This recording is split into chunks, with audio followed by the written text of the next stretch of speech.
வணக்கம். சத்யேந்திரா பேசுகிறேன். என் சேனல் பேர் சத்யேந்திரா ஃபிலிம் கிரிட்டிக். தயவுசெய்து எல்லாம் பாருங்கள். தயவுசெய்து சப்ஸ்கிரைப் பண்ணுங்கள். உங்கள் ஃப்ரெண்ட்ஸுக்கு கூட சொல்லுங்கள். இன்றைக்கி நாங்கள் கடுக்கா ஒரு படத்தை பற்றி பேச போகிறோம். ஆக்சுவலி கடுக்கா மீன்ஸ் அந்த அந்த டீமில் அவங்க நமக்கு சொன்ன மீனிங் என்னன்ட்டு, கடுக்கா மீன்ஸ் அல்வா கொடுக்குறது. Not very strong sense, but halwa கொடுக்குறது. அந்த மாதிரி அல்வா கொடுக்குறதுன்ட்டு நமக்கு யாராவது ரொம்ப தொந்தரவு பண்ணியிருந்தோம், அவங்கள நைஸாக ஏமாற்றிட்டு எப்படி ஜெயிச்சுட்டு வர்றோம், அந்த மாதிரி விஷயம் இருக்கலாம். வேறு எதனா இருக்கலாம். பட் அல்வா கொடுக்குறதுன்ட்டு உங்களுக்கு தமிழ்நாட்டில் என்னான்ட்டு தெரியும். ஆக்சுவலி இந்த படம் 98% ஆல் நியூ ஆர்டிஸ்ட். டைரக்டர் பேர் முருகராசு. இவர் ராஜீவ் மேனன் கிட்ட ஃபோக்கஸ் பில்லராக ஒர்க் பண்ணிட்டு இருந்தாங்க. ரொம்ப சின்ன பட்ஜெட்டில் எடுத்திருக்காங்க. தெரியாது, உழைப்பு நிறைய போயிருக்கு. மேபி 40 lakhs அதுக்குள்ளே எடுத்திருக்கிறோம்.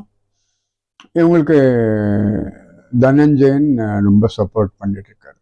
ப்ரமோஷனில் ரொம்ப சப்போர்ட் பண்ணிட்டுருக்காரு. இந்த படம் பார்த்தேன். இந்த படம் ஆண் பாவம்னு ஒரு படம் வந்துச்சு இல்லையா, அந்த ஸ்டைலில் இருக்குது. அப்போ களவாணின்னு ஒரு படம் வந்துச்சு இல்லையா, அந்த ஸ்டைலில் இருக்குது.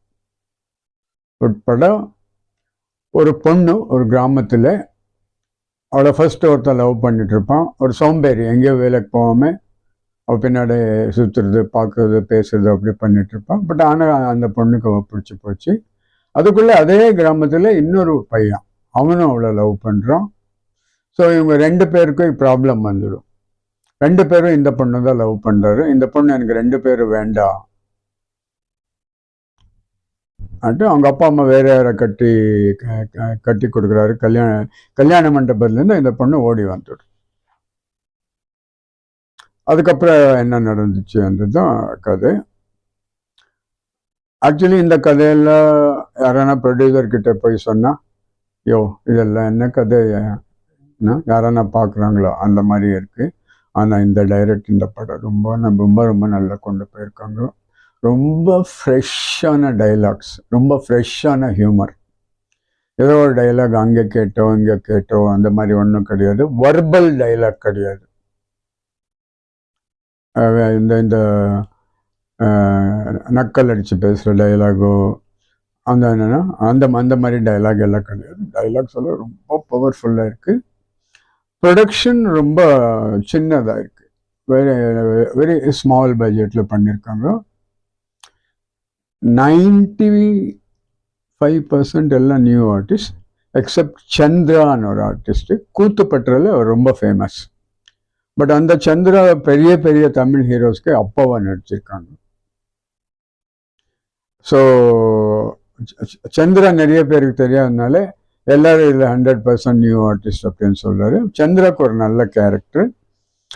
ஒரு 10 minutes வர்றான், சூப்பராக நடிச்சுட்டு போகிறான். Super theatre artist. மீதி வந்தவங்களெல்லாம் ரொம்ப ரொம்ப நல்லா ஆக்ட் பண்ணியிருக்காங்க. அப்போ இந்த படத்தில் ஒரு தாத்தா கேரக்டர் வருது. அப்பப்போ பீடி கேட்டுகிட்டே இருப்பான். இந்த தாத்தா கடைசியில் 2வது ஹீரோக்கு ஒரு சின்ன லைஃப் பற்றி சொல்கிறான்.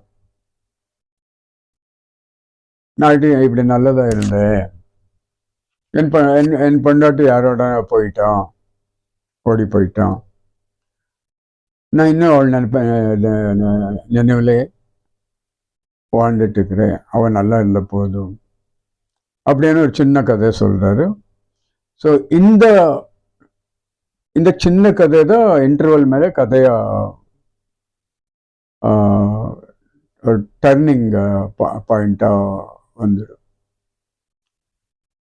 ரொம்ப நல்ல மியூசிக், ரொம்ப ஃபர்ஸ்ட் கிளாஸான மியூசிக்கு. ஐயோ அப்படி ஒரு சாங் வருது 2-3 வாட்டி. ரொம்ப ரொம்ப நல்லா இருக்குது, ரொம்ப பியூட்டிஃபுல்லாக இருக்குது. இது கிராமத்தில் நடக்கிற ஒரு கதை. இன்டர்வல் மேலே படம் முடியறதுக்கு ஒரு 20 நிமிஷம் இருக்குன்னும் போது ஒரு குளத்துல இந்த 3 பேர் வர்றாங்க. இந்த 2 ஹீரோஸ் பொண்ணுக்காக அடிச்சுக்கிறாங்க இல்லையா, அவங்க இன்னொரு ஃப்ரெண்டு வர்றாங்க. இவங்களுக்கெல்லாம் அவளை கொல்லணும்னு ஒரு ஃபீலிங் வந்துடும். 2 பேரையும் ரிஜெக்ட் பண்ணிட்டான். 2 பேரையும் லவ் பண்ற மாதிரியும் நடந்துக்கிட்டு இருந்தா, 2 பேரையும் ரிஜெக்ட் பண்ணிட்டான். சரி, அவளை கொல்லணுன்ட்டு இன்னொருத்தர் அதில் 2ல் ஒருத்தர் கத்தி இடத்துல வந்திருக்கா.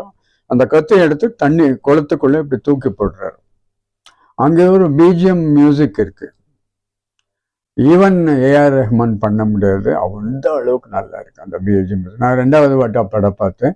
ஸோ அதனால 3வது வாட்டி படம் பார்த்துருந்தேன். இன்னும் நிறைய விஷயங்கள் எல்லாம் நான் சொல்லியிருப்பேன். ஹியூமர் எல்லாம் ரொம்ப ஃப்ரெஷ்ஷாக இருக்கு. அண்டு எங்கேயோ ஓவர் ஆக்டிங் கிடையாது.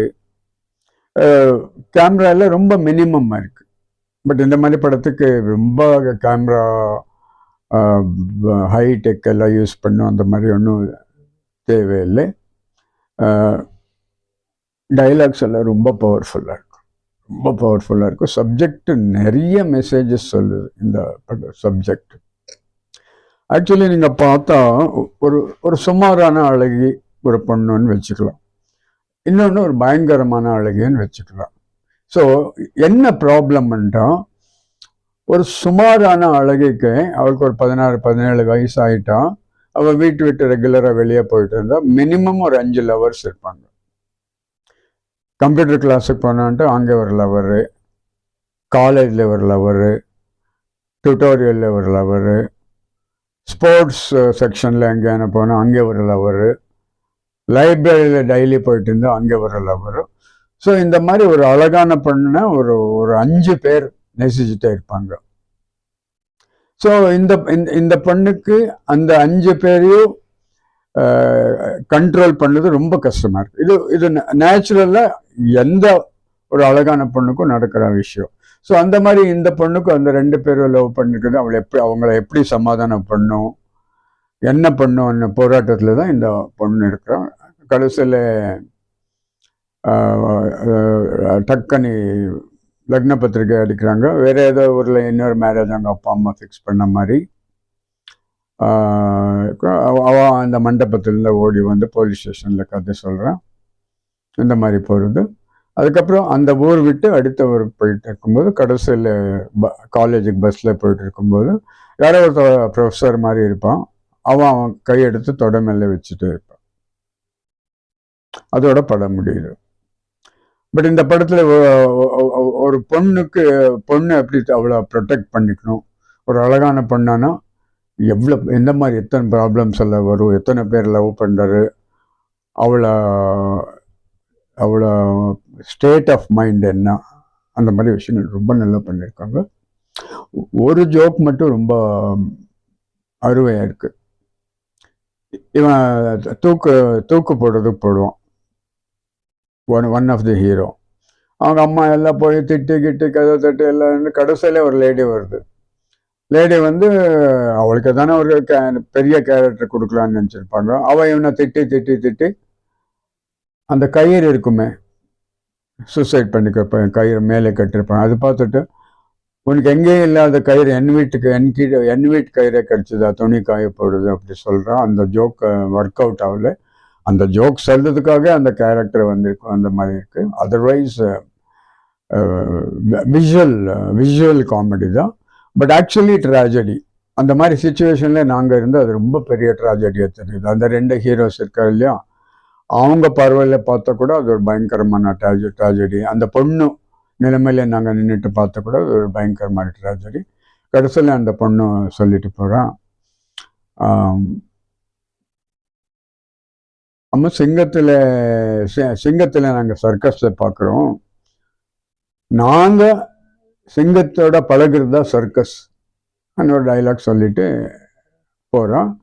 பட் இவங்களெல்லாம் காம்ப்ரமைஸ் ஆகிடுறாரு. 2 பாய்ஸ் லவர்ஸ் இருப்பாங்க இல்லையா, அந்த தாத்தா சொல்கிறாரு, நான் அவளை என்னை விட்டு போயிட்டேன், ஆனால் கூட நான் இப்போ கூட அவளை ஒரு 70 வயசு தாத்தா, சின்ன கேரக்டர் நல்லா யூஸ் பண்ணியிருக்காங்க. நிறைய சீன் வர்றாங்க.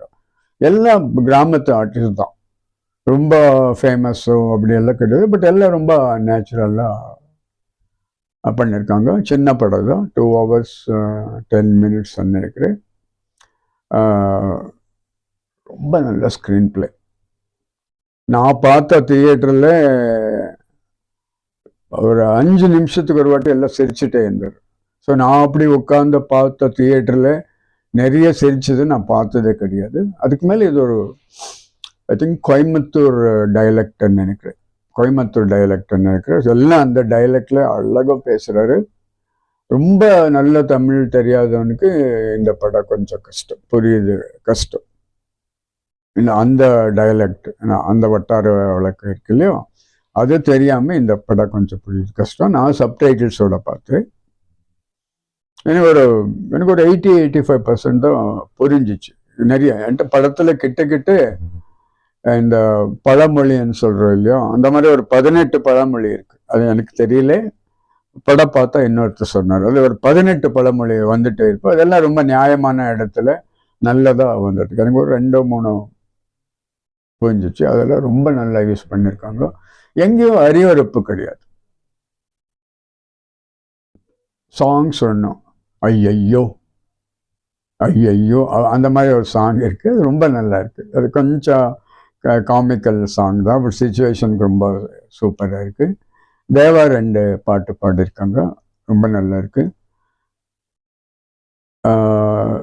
இப்போ வர்ற படங்களை 500 crores பட்ஜெட்டு, இன்னொன்று அது ஒன்று, இன்னும் கொஞ்சம் ப்ரொடியூசர்ஸ் என்ன பண்ணுறாங்கன்ற ஒரு 6 படம் கூட்டு போய் காட்டில் ஒரு பேய் படம் மாதிரி, இன்னொன்று மாதிரி, த்ரில்லர் மாதிரி அப்படியெல்லாம் எடுக்கிறாரு. அதெல்லாம் அவங்க அந்த 5-6 அழகான பொண்ணுங்க, பணக்கார பொண்ணுங்க அவங்கள சாட்டிஸ்ஃபை பண்ணும். அவங்க ஃப்ரெண்டாக இருப்பாங்க, சரி ஒரு படம் எடுத்தால் அவங்களெல்லாம் ஆசைப்படுறாரு நாங்களும் நடிக்கணும், அப்படி எடுத்த மாதிரி தான் இருக்குது. அவங்களா திருப்திப்படுறது தான் எடுத்த மாதிரி இருக்குது. அந்த மாதிரி நிறைய படம் வந்துட்டு இருக்கு. ஒரு 6 பொண்ணும் காட்டில் போகிறாங்க, அதில் 2 ஹீரோஸு, அப்படி தான் வந்துட்டு இருக்கு. ஸோ அப்படி பார்க்கும்போது இந்த படம், அந்த ப்ரொடியூசரே சொன்னார், நாங்கள் டைரக்டருக்கு கார் கூட கொடுக்க முடியல, ஏசி ரூம் கொடுக்க முடியல, அப்படியே நாங்கள் கஷ்டப்பட்டு எடுத்தோம். 27 days இதை எடுத்தேன்னு சொல்லியிருக்காங்க. இப்போ சின்ன படம்ன்றதுனால இந்த படம் நீங்கள் மறந்துடாதீங்க. இந்த மாதிரி சின்ன படங்கள் நிறைய நல்லா போயிருக்கு. ஜமா ஃபர்ஸ்ட் கிளாஸ் படம், மாயா கூத்து ரொம்ப நல்ல படம், ஃபர்ஹானான் படம் நிறைய பேருக்கு வந்ததே தெரியாது, சூப்பர் படம். இந்த மாதிரி சின்ன நல்ல படங்கள் எல்லாம் வந்துட்டு இருக்கு. இது ரொம்ப நல்லா இருக்கு. இது யாரான பார்க்கலாம், கிராமத்து மக்கள்னு கிடையாது. இந்த படம் யாரான பார்க்கலாம். ஒரு ஒரு ஒரு ஒரு ஒரு interesting confusing love story. And சிட்டியில் இருக்க இந்த தமிழ் பேசுகிறவருக்கு இது அவ்வளோ புரியாது, ஒரு 60% புரியல. பட் ரொம்ப நல்ல படம். தயவுசெய்து இந்த படம் பாருங்கள். சத்யேந்திரா பேசிட்டு இருக்கிறேன். என் சேனல் பேர் சத்யேந்திரா ஃபிலிம் கிரிட்டிக். தயவுசெய்து சப்ஸ்கிரைப் பண்ணுங்க, ஃபார்வர்ட் பண்ணுங்க. இப்போ நிறைய காமெண்ட்ஸ் எல்லாம் வந்துட்டுருக்கு. நான் ப்ளஸ்ஸு மைனஸு 2 பார்க்கல, எனக்கு வேறு ப்ராப்ளம் இருக்குது. இப்போ நிறைய பேர் யூடியூப் சேனல் வச்சுருக்கவருக்கு ஒரு 4 அசிஸ்டன்ட்ஸ் இருப்பாங்க, எனக்கு அந்த மாதிரி ஒன்றும் கிடையாது. அப்போ அந்த காமெண்ட்ஸ் எல்லாம் ரொம்ப சின்னதாக இதாக இருக்கும். அதெல்லாம் நிறைய பேர் நெகட்டிவாக சொல்லியிருப்பாங்க, நிறைய பேர் நல்ல விஷயங்கள் எல்லாம் சொல்லியிருக்காங்க. அதனால் ஏன் காமெண்ட்டுக்கு பதில் கொடுக்கலன்ட்டு தப்பாக நினச்சிக்காதுங்க. நான் ஒரு 2 மாதத்துல 3 மாதத்துல ஒரு அசிஸ்டண்ட் வச்சுக்கிறேன். ஸோ அட்லீஸ்ட் அவங்க மூலியமான நான் என்ன அந்த காமெண்ட் பற்றி ஃபீல் பண்ணுறேன்ட்டு நான் உங்களுக்கு அனுப்புகிறேன். தயவுசெய்து கடுக்காக பாருங்கள். நன்றி.